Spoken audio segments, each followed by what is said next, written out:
Tamil world radio, Tamil உலக வானொலி செய்திகள்.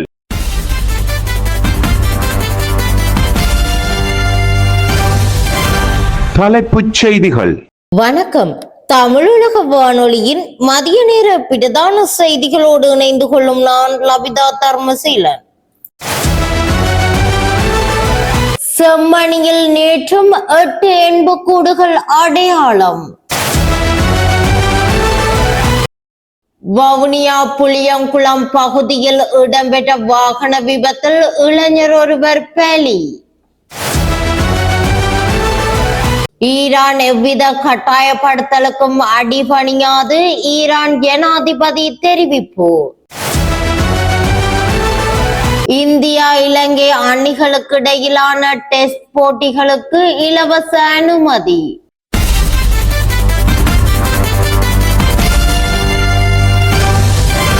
உள்நாட்டு செய்திகள்.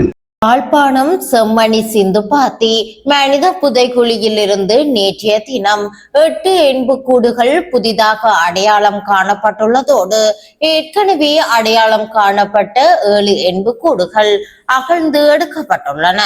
செம்மணி சிந்துபாத்தியின் 3ஆம் கட்டத்தின் 46வது நாள் அகழ்வு பணிகள் நேற்றைய தினம் இடம்பெற்றன. அதற்கமைய 1ஆம் 2ஆம் மற்றும் 3ஆம் கட்டம் என இதுவரை 100 நாட்கள் அகழ்வு பணிகள் முன்னெடுக்கப்பட்டுள்ளன.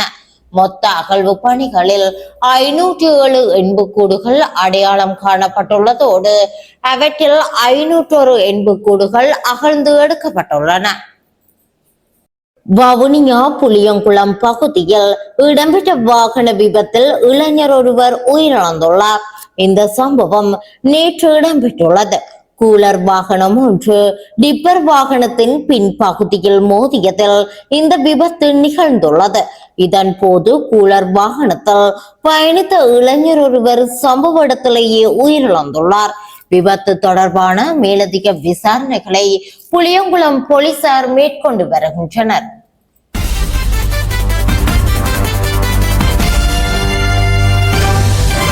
வெளிநாட்டு செய்திகள். ஈரான் எவ்வித கட்டாயப்படுத்தலுக்கும் அடிபணியாது என ஈரான் ஜனாதிபதி மசூத் பெசஸ்கியன் தெரிவித்துள்ளார். அத்தோடு ஈரான் போரையோ அல்லது எல்லை விரிவாக்கத்தையோ விரும்பவில்லை என்றும் அவர் சுட்டிக்காட்டியுள்ளார். ஈரானை குறிவைப்பதற்காக அமெரிக்கா வளைகுடா நாடுகளில் உள்ள இராணுவ தளங்களை பயன்படுத்துவதாகவும் ஈரானுக்கும் அதன் பிராந்திய அண்டை நாடுகளுக்கும் இடையே பிளவை ஏற்படுத்த முயல்வதாகவும் அவர் குற்றம் சாட்டியுள்ளார். மேலும் ஈரான் தனது தற்காப்பு திறன்களையும் பாதுகாப்பையும் உறுதி செய்வதற்காக மட்டுமே செயற்படுவதாக பெசஸ்கியன் குறிப்பிட்டுள்ளார்.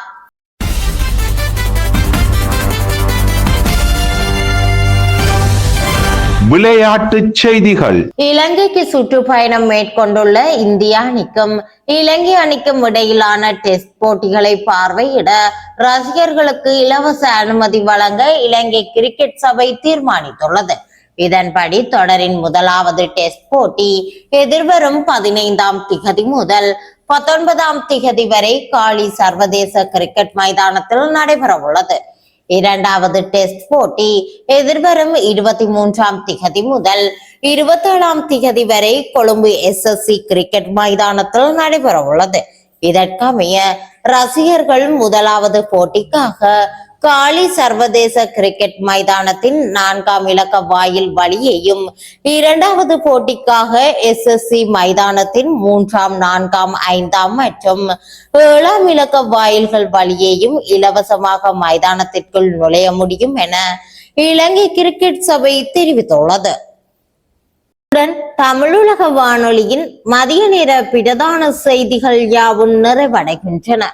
வணக்கம்.